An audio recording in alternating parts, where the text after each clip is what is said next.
Barthélemy Toye Dias.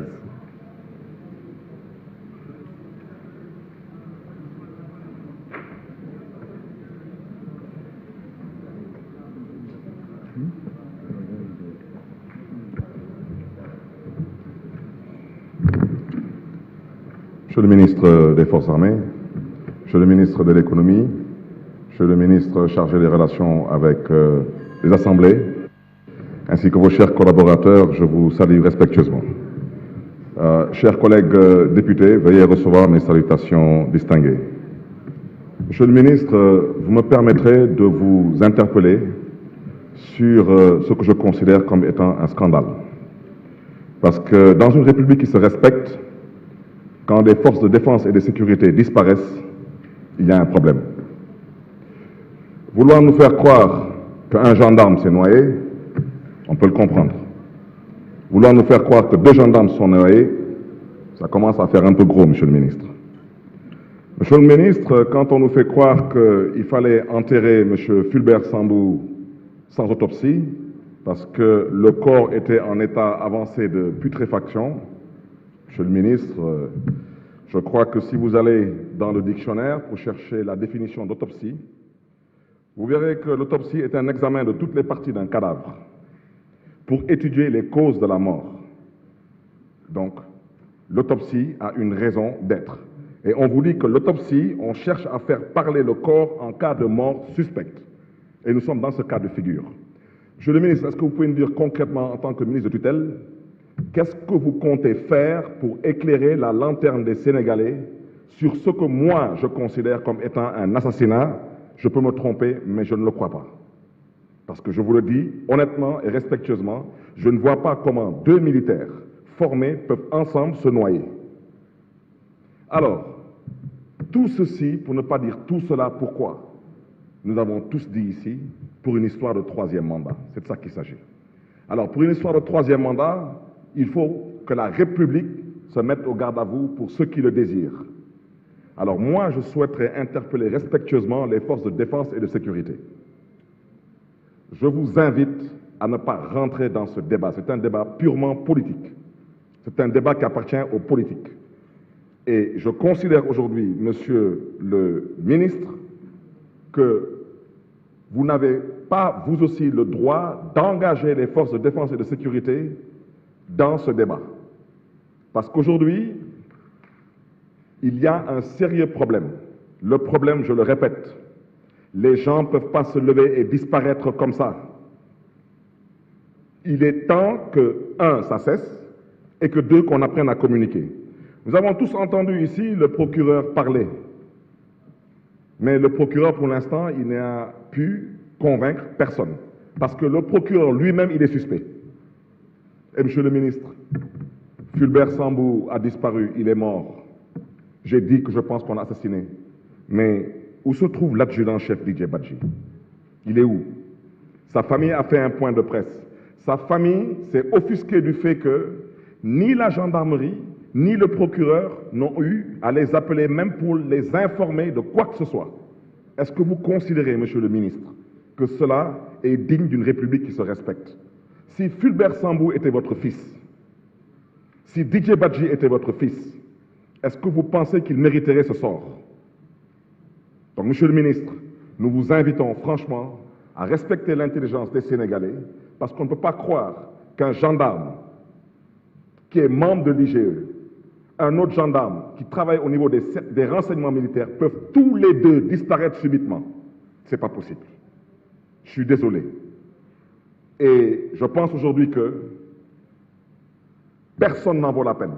Nous rendons un vibrant hommage à tous les journalistes debout et à tous les journalistes d'investigation. Mais je ne pense pas qu'il faille verser vers la torture, pour ne pas dire l'assassinat, pour faire parler les gens seulement pour chercher à liquider un journaliste debout, en l'occurrence Pape Alé Niang, à qui on rend un vibrant hommage. Monsieur le ministre, vous me permettrez tout de même de revenir sur les incidents qui sont passés ici à l'Assemblée nationale, lors de l'installation qui devait être l'installation du Premier ministre, excusez-moi, du président de l'Assemblée nationale. On a vu la gendarmerie rentrer dans l'enceinte de l'hémicycle.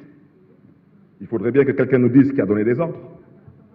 Il ne semble pas que ce soit le président de l'Assemblée, parce qu'il n'était pas encore installé. Je ne pense pas que ce soit vous. Et personnellement, je ne pense pas non plus que c'est le gendarmerie, excusez-moi, c'est le général au commandant de la gendarmerie qui a donné ces instructions. Alors, si la gendarmerie, excusez-moi de l'expression parce qu'elle peut être un peu forte, mais si la gendarmerie devrait éventuellement être apprivoisée par des députés ici avec des enveloppes, c'est qu'il y a un problème. Alors, vous voudrez bien nous dire et prendre l'engagement ici que l'armée ne rentrera plus dans l'hémicycle. Parce qu'il se peut que l'armée rentre. Et bientôt, peut-être. Parce qu'il y a une volonté manifeste de vouloir décapiter l'opposition, de vouloir apprivoiser l'opposition, en quoi faisant? En arrêtant 2 députés de la coalition Yewwi Askan Wi, seulement parce que l'un d'entre eux a donné une claque et l'autre un coup de pied. Une claque n'est pas une arme, un coup de pied n'est pas une arme. Mais une chaise est une arme. Un marteau est une arme. Et nous avons déjà dit et nous le répétons, nous considérons que le procureur de la République n'a rien à faire dans cette histoire. Parce que dans une assemblée comme la nôtre, quand un règlement intérieur est falsifié, quand on refuse de respecter les normes les plus élémentaires de la démocratie, c'est qu'il y a un problème. Donc si on n'est pas en mesure entre nous de pouvoir discuter, échanger et essayer de voir sur quelle base repartir, laissez-nous avec nos propres problèmes et nous trouverons des voies et moyens pour les régler. Parce qu'il n'est pas question qu'on arrête ici un quelconque député. Il n'y a pas de crime ici. Ce qu'il y a, c'est ce qui a toujours existé ici. Ce sont des échanges. Et ce n'est pas la première fois qu'un député se fasse agresser dans l'hémicycle. Je suis au regret de constater aujourd'hui, je peux me tromper, mais de la même façon qu'il y a une dame qui est à l'origine d'un scandale qui 22 mois plus tard n'a pas encore accouché, je doute, moi, aujourd'hui, de l'état de grossesse d'une certaine personne qui dit être en état de grossesse. Et comme par enchantement, nous avons un collègue député, je vais même le citer pour qu'il puisse avoir droit de réponse, en l'occurrence l'honorable député Malick Diop, qui subitement est devenu un gynécologue. Je sais qu'il a toujours été sensible à la gente féminine, mais je l'ai tout de même connu comme pharmacien et comme non gynécologue, et je le répète encore une fois de plus, nous avons des doutes sérieux sur encore une fois de plus un complot qui cherche à viser... Je donne la parole à notre collègue Cheikh Abdou Bara Dolly Mbacké.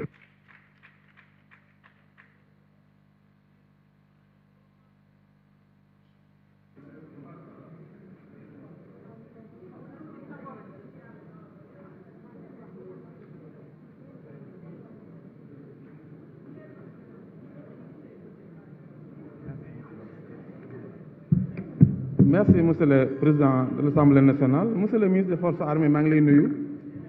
di nuyu sa nattago ministère yi ministre des Finances ak ministre du Travail di nuyu ñi nga àndal ñëpp. di sant yàlla bu baax di gërëm Seex Ahmadou Bamba Khadim Rasoul. Monsieur le ministre des Forces armées, daaw ñëw nga fii ñu càmbar ci budget bi nga xam ne moo jëm ci mbirum armée.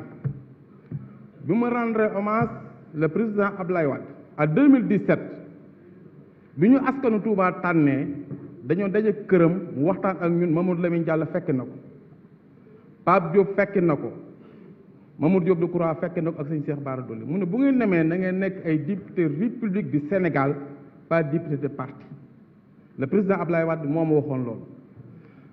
Président assemblée nationale askan wi may seetaan waa Touba ñoo ma yónni yabal ma fi jox ma 109 000 voix pour ma défendre leen di wax seeni soxla. Monsieur le président assemblée nationale, est-ce que man li ma nguuru Macky Sall teg war naa tax ma jënd loolu li ma askanu Touba soxla ci man waaw wala déet loolu tontu bi mooy askan wi.